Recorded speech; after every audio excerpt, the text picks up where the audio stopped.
నమస్కారం. ఫోకస్ అనంత న్యూస్కి స్వాగతం. హెడ్లైన్స్ చూద్దాం.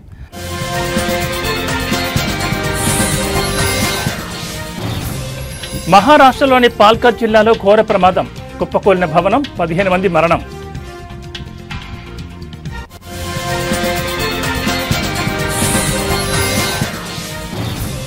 కర్ణాటకలోని ఓ చిన్న గ్రామంలో విచిత్ర సంఘటన.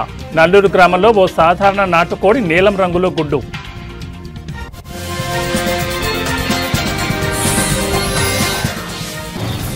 తెలంగాణలో కురుస్తున్న భారీ వర్షాలు. కామారెడ్డి, సిరిసిల్ల జిల్లాల్లో భారీగా వరద.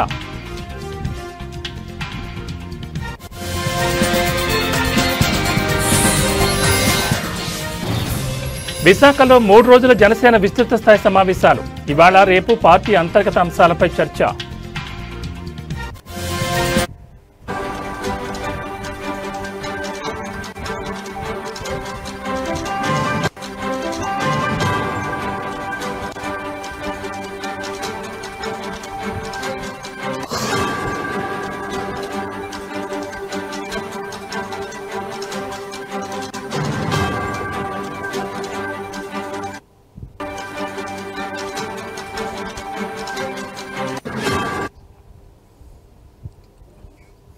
బ్రిటన్లో బ్రేకింగ్ న్యూస్ చూస్తున్న మహారాష్ట్రలోని పాల్ఘర్ జిల్లాలో ఘోర ప్రమాదం జరిగింది.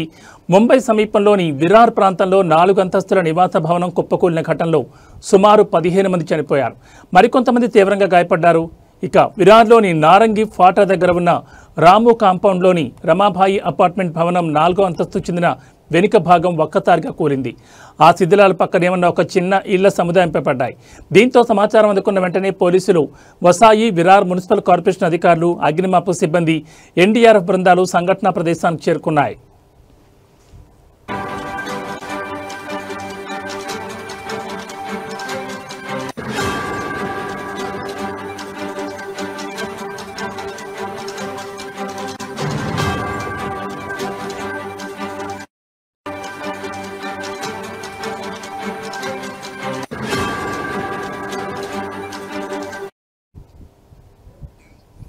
ఇక రాత్రంతా ముమ్మరంగా సహాయక చర్యలు కొనసాగాయి. శిథిలాల కింద చిక్కుకున్న వారిని బయటకు తీసేందుకు సహాయక బృందాలు 20 గంటలుగా తీవ్రంగా కష్టపడుతున్నాయి.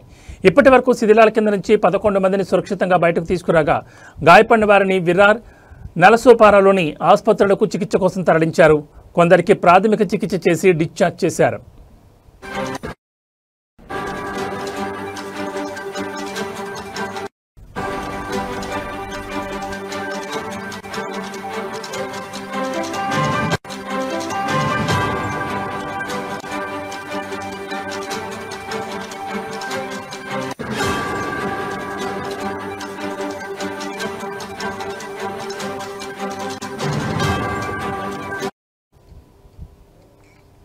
ఇక రాత్రంతా ముమ్మరంగా సహాయక చర్యలు కొనసాగాయి. శిథిలాల కింద చిక్కుకున్న వారిని బయటకు తీసేందుకు సహాయక బృందాలు 20 గంటలుగా తీవ్రంగా కష్టపడుతున్నాయి. ఇప్పటి వరకు శిథిలాల కింద నుంచి 11 మందిని సురక్షితంగా బయటకు తీసుకురాగా గాయపడిన వారిని విరార్, నలసోపారాలోని ఆసుపత్రులకు చికిత్స కోసం తరలించారు. కొందరికి ప్రాథమిక చికిత్స చెక్ చేసి డిశ్చార్జ్ చేశారు.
బులెటిన్లో మరో బ్రేకింగ్ న్యూస్ చూస్తున్నాం. కర్ణాటకలోని ఓ చిన్న గ్రామంలో జరిగిన ఓ విచిత్ర సంఘటన ఇప్పుడు అందరి దృష్టిని ఆకర్షిస్తోంది.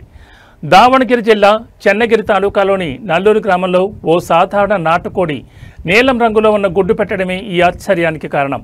ఈ వింత గుడ్డును చూసేందుకు చుట్టుపక్కల గ్రామాల ప్రజలు తండోపతండాలుగా తరలివస్తున్నారు.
నల్లూరు గ్రామానికి చెందిన సయ్యద్ నూర్ అనే రైతు జీవనోపాధి కోసం 10 నాటుకోళ్లను పెంచుకుంటున్నాడు.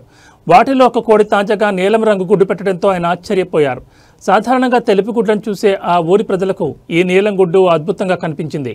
దీంతో ఈ విషయం ఊరంతా పాకి ఆ కోడి దాని గుడ్డు ప్రత్యేక ఆకర్షణగా మారాయి.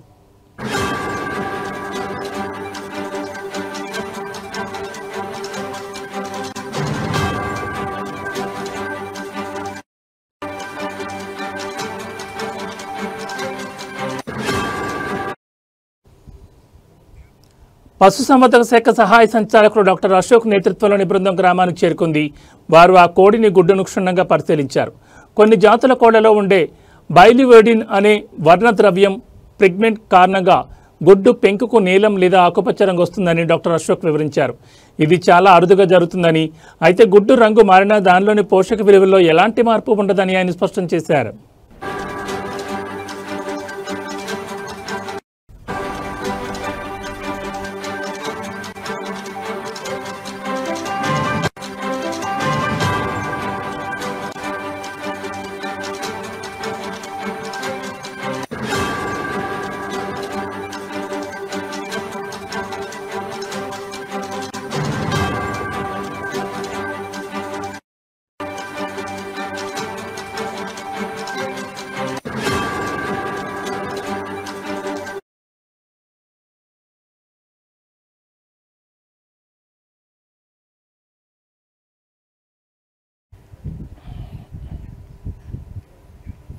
హిమాచల్ ప్రదేశ్లో రుతుపవనాలు సృష్టిస్తున్న విలయం అంతా ఇంత కాదు. కుంభవృష్టి, ఆకస్మిక వరదలు, కొండచర్యలు విరిగిపడడంతో రాష్ట్రం అతలాకుతలమవుతోంది. ఈ ఏడాది జూన్ 20న వర్షాకాలం ప్రారంభమైనట్టు నుంచి ఇప్పటి వరకు వివిధ ప్రమాదాల్లో 300 మందికి పైగా ప్రాణాలు కోల్పోవడం పరిస్థితి తీవ్రతకు అద్దం పడుతోంది. రాష్ట్ర వ్యాప్తంగా వేల కోట్ల రూపాయల ఆస్తి నష్టం సంభవించినట్లు అధికారులు అంచనా వేస్తున్నారు.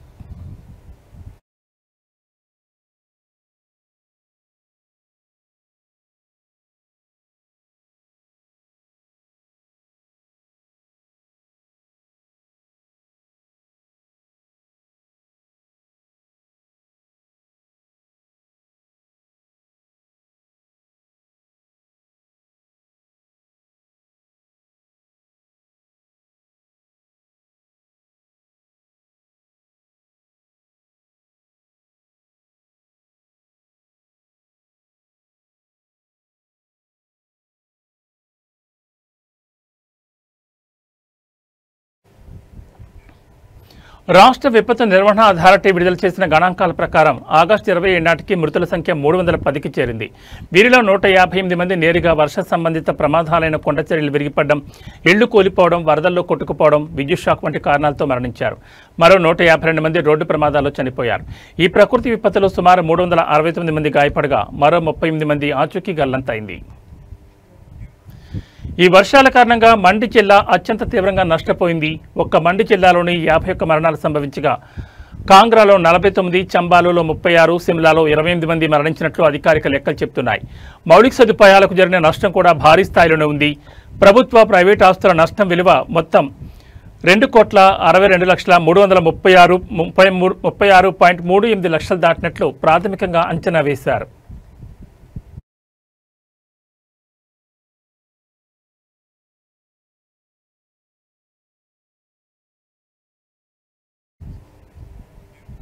రాష్ట్ర వ్యాప్తంగా 2 జాతీయ రహదారులతో సహా 582 రోడ్లపై రాకపోకలు నిలిచిపోయాయి.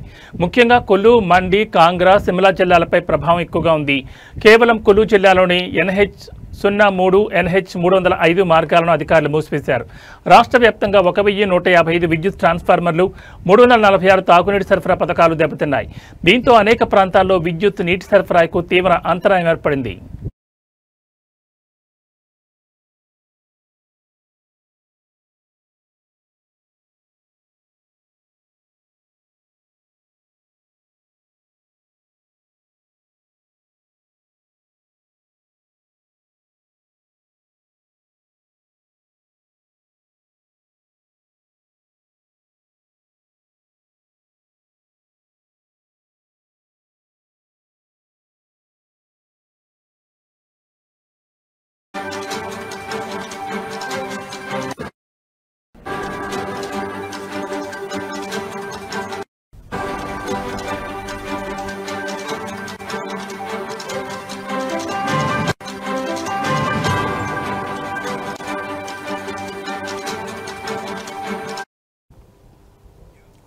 బులెటిన్లో మరో బ్రేకింగ్ న్యూస్ చూస్తున్నాం. తెలంగాణలో ఎడతెరిపి లేకుండా కురుస్తున్న భారీ వర్షాలు తీవ్ర వరదలకు దారితీశాయి. కామారెడ్డి, సిరిసిల్ల జిల్లాలో వరద నీటిలో సుమారు 30 మంది చిక్కుకుపోవడంతో వారిని రక్షించేందుకు భారత వాయుసేన రంగంలోకి దిగింది. కేంద్ర హోంశాఖ సహాయ మంత్రి బండి సంజయ్ కుమార్ చేసిన విజ్ఞప్తి మేరకు రక్షణ మంత్రి రాజ్నాథ్ సింగ్ వెంటనే స్పందించి సహాయక చర్యల కోసం హెలికాప్టర్ను పంపాలని ఆదేశాలు జారీ చేశారు.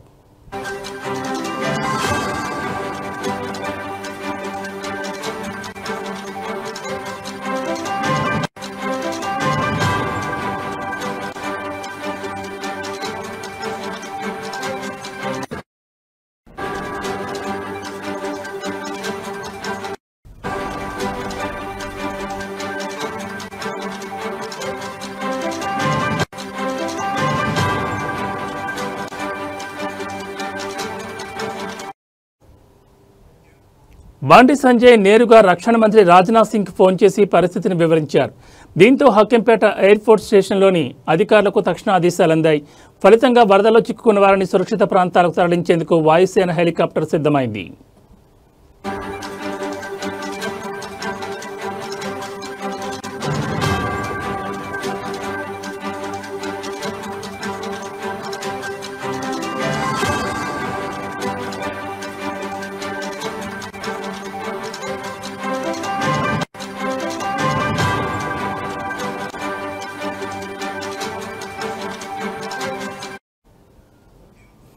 మరోవైపు మెదక్, కామారెడ్డి జిల్లాలో వరద పరిస్థితి అత్యంత తీవ్రంగా ఉండడంతో భారత సైన్యం సహాయక చర్యలను ముమ్మరం చేసింది.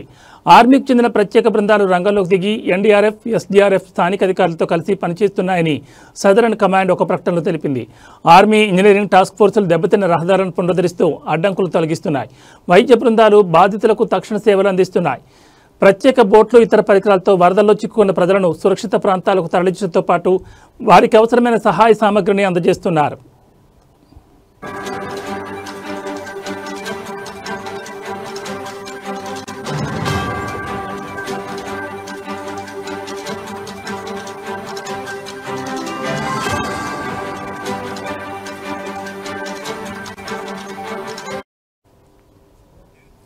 భారీ వర్షాల కారణంగా రాష్ట్రంలోని పలు ప్రాజెక్టులకు వరద నీరు పోటెత్తుతోంది. నల్గొండ జిల్లాలోని డిండి ప్రాజెక్టులోకి ప్రమాదకర స్థాయిలో వరద ప్రవాహం కొనసాగుతోంది. అలాగే రాజన్న సిరిసిల్ల జిల్లాలోని శ్రీ రాజరాజేశ్వర జలాశయానికి భారీగా ఇన్ఫ్లో వస్తుండటంతో అధికారులు 18 గేట్లెత్తి నీటిని దిగువకు విడుదల చేస్తున్నారు. ఈ నేపథ్యంలో పరివాహక ప్రాంత ప్రజలు అప్రమత్తంగా ఉండాలని అధికారులు హెచ్చరికలు జారీ చేశారు.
ఎఫెక్ట్తోనే ఇక్కడ వాగు ఉదయం అంటే పశువులను మేపడానికి వెళ్ళిన ఈ పశు కాపర్లు ఒక్కసారిగా వాగు ఇక్కడే ఆగిపోయి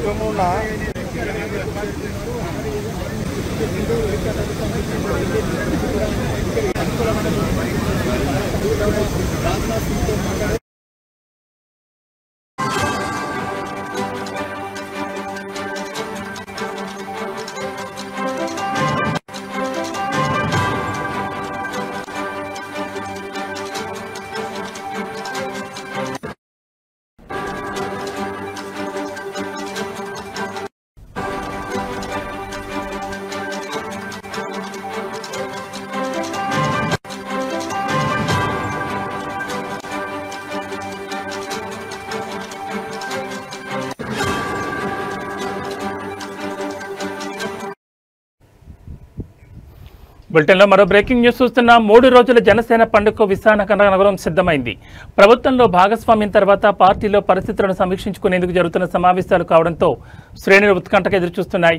క్షేత్రస్థాయిలో సమస్యలు తెలుసుకునేందుకు ఎక్కువ ప్రాధాన్యం ఇవ్వబోతున్నారు ఆ పార్టీ చీఫ్ పవన్ కళ్యాణ్. ఇవాళ రేపు పార్టీ అంతర్గత అంశాలపై చర్చ జరుగుతుంది. బీచ్ రోడ్లోని వైఎంసీఏ ప్రాంగణంలో జనసేన లెజిస్లేటివ్ విభాగం భేటీ అవుతుంది. ఆ పార్టీకి చెందిన మంత్రులు, పార్లమెంట్ సభ్యులు, శాసనమండలి సభ్యులు పాల్గొంటారు. మధ్యాహ్నం రాష్ట్ర కార్యవర్గంతో పవన్ కళ్యాణ్ సమావేశమయ్యారు.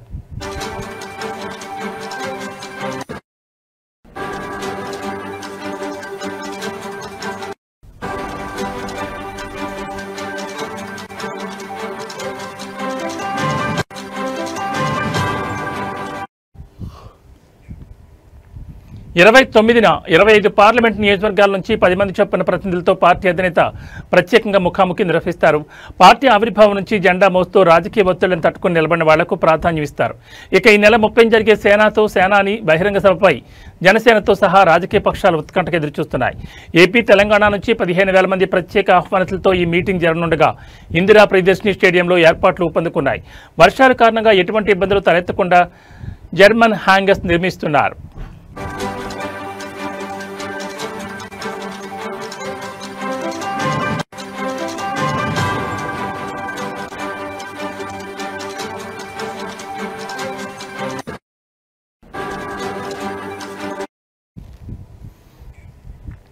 ఇక ఈ సభా ప్రాంగణానికి విప్లవ వీరుడు అల్లూరి సీతారామరాజు పేరును ఖరారు చేసింది జనసేన.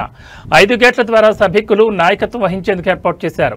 ఆవిర్భావం నుంచి నిస్వార్థంగా జెండాను ప్రజల్లోకి తీసుకెళ్లి అధినేత భావజాలాన్ని బలంగా నమ్మి నడుస్తున్న జనసైన్యంతో 30న బహిరంగ సభ జరుగుతుందని పార్టీ వర్గాలు ఇప్పటికే ప్రకటించాయి. కూటమి ప్రభుత్వం వచ్చిన తర్వాత చేస్తున్న అనేక అభివృద్ధి సంక్షేమ కార్యక్రమాలు, వీటితో పాటు క్షేత్రస్థాయిలో సమస్యలు తెలుసుకోవడానికి సేనతో సేనాని బహిరంగ సభ కీలకమని పార్టీ వర్గాలు భావిస్తున్నాయి. ఈ దశగా పవన్ కళ్యాణ్ రోడ్ మ్యాప్ చూపిస్తారని మంత్రి నాదెండ్ల మనోహర్ చెప్పారు.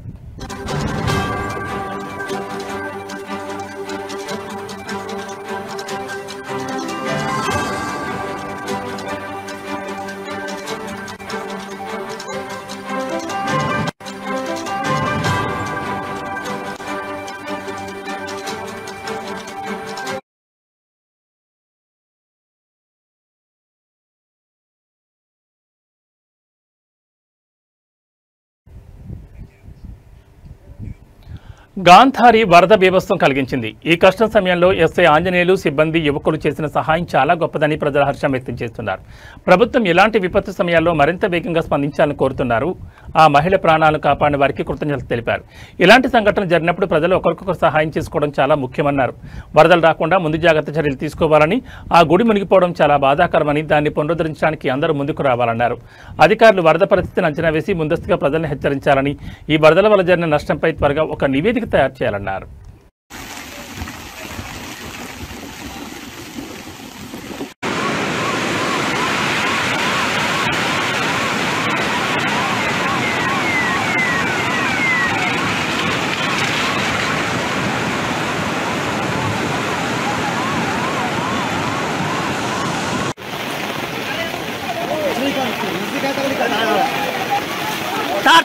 తాడు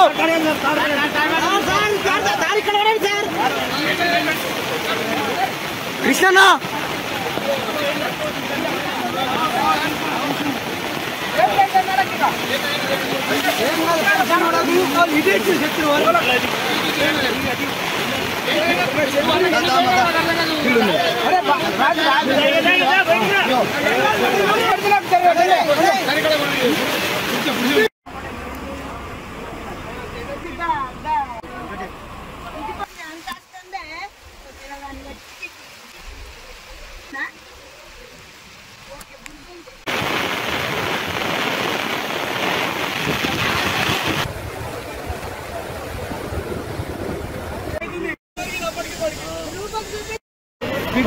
చెప్పలేనా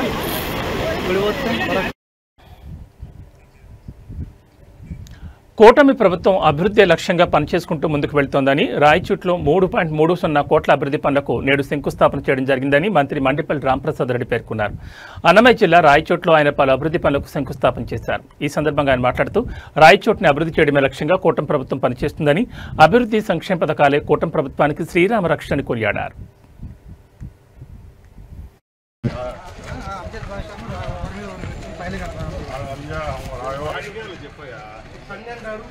వరకు రాణి కంటే లోపలికి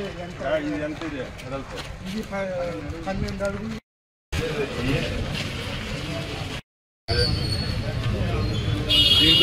రాయుడు కాలనీ సపరేట్.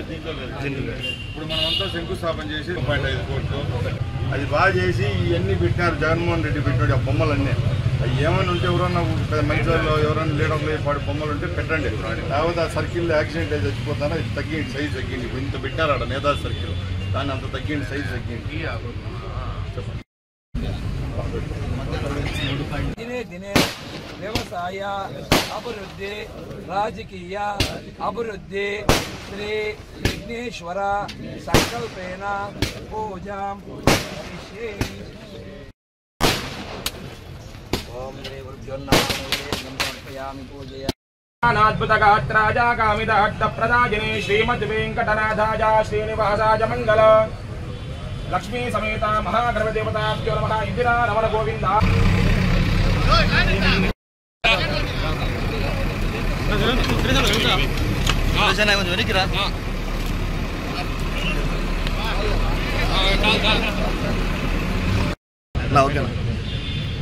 అందరికీ నమస్కారం.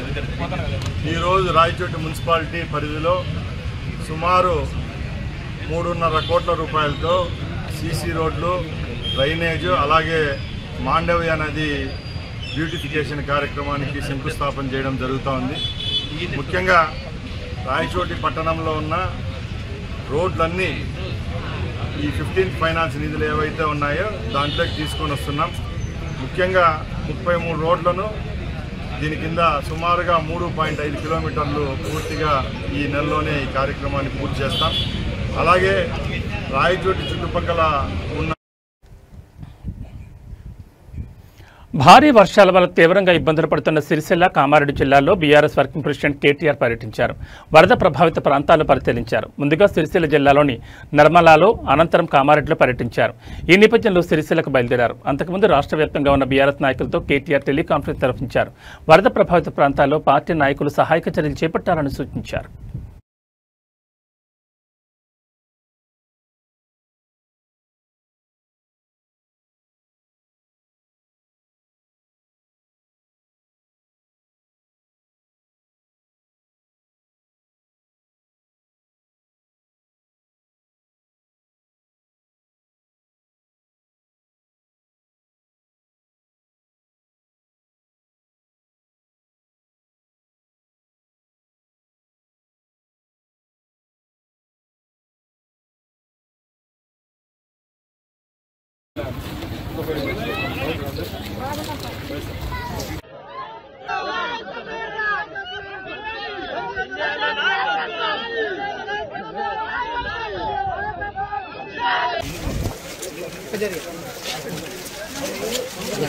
సహాయక చర్యలు పర్యవేక్షించి ఆ కుటుంబాల్లో ధైర్యం నింపినందుకు వారితో నేను కూడా నిన్న మాట్లాడినాను. వాళ్ళు చిక్కుకొని పోయిన వాళ్ళందరితో కూడా. కానీ మరి ఈరోజు ఉదయం హెలికాప్టర్ వచ్చి వారు స్పందించి కాపాడినందుకు చాలా సంతోషం. నేను అధికారులను అభినందిస్తూ ఉన్నాను. చాలామంది పోలీస్ అధికారులు, చాలామంది రెవెన్యూ అధికారులు కూడా ఎక్కడికక్కడ అప్రమత్తంగా ఉండి గత 24 గంటలుగా స్పందించి పనిచేస్తున్నారు. ప్రభుత్వం పని చేసినా చేయకపోయినా, ప్రభుత్వ పెద్దలు పనిచేసినా పని చేయకపోయినా అధికారులు అప్రమత్తంగా ఉన్నందుకు, పనిలో నిమగ్నమైనందుకు అధికారులకు, మీడియా కూడా మొత్తం రాష్ట్ర వ్యాప్తంగా మరి అన్ని వార్తలు కూడా ప్రజల దృష్టికి తీసుకొస్తున్నారు. ఎక్కడెక్కడ ఇబ్బందులు ఉన్నాయో చెప్తున్నారు. నిర్మల్ జిల్లా లక్ష్మణచంద మండలం మునిపల్లి గ్రామంలో వాగు ప్రవాహంతో అవతల చిక్కుకుపోయిన పశువుల కాపరి రక్షణకు చర్యలు తీసుకుంటామని జిల్లా కలెక్టర్ అభిలాష్ అభినవ్ భరోసా ఇచ్చారు. కలెక్టర్ స్వయంగా సంఘటన ప్రదేశాన్ని పరిశీలించి గ్రామస్తులతో మాట్లాడి వివరాలు సేకరించారు. ఈ సందర్భంగా ఎన్డీఆర్ఎఫ్ బృందాలు గ్రామానికి చెందిన గజేతగాళ్లతో సమావేశమై రక్షణ చర్యల సాధ్యాసాధ్యాలను కలెక్టర్ చర్చించారు. ఇప్పటి వరకు కాపరికి డ్రోన్ సహాయంతో మొబైల్ ఫోన్, ఆహారం పంపినట్లు కలెక్టర్ తెలిపారు. అతన్ని సురక్షితంగా గ్రామానికి తీసుకురావడానికి అన్ని చర్యలు కొనసాగుతున్నాయని అన్నారు.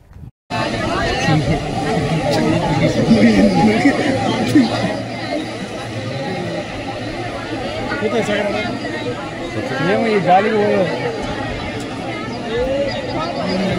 గంగల చేపలకు డ్రోన్ చాలు చేసిన మళ్ళీ టచ్ చేస్తుంది.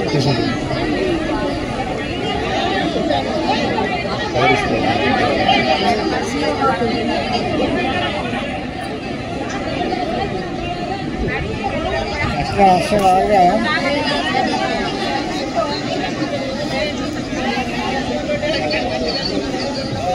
అలాగే నిజమే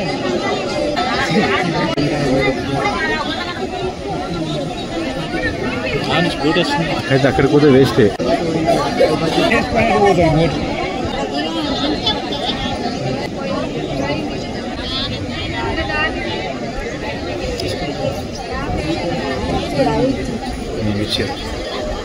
రైట్.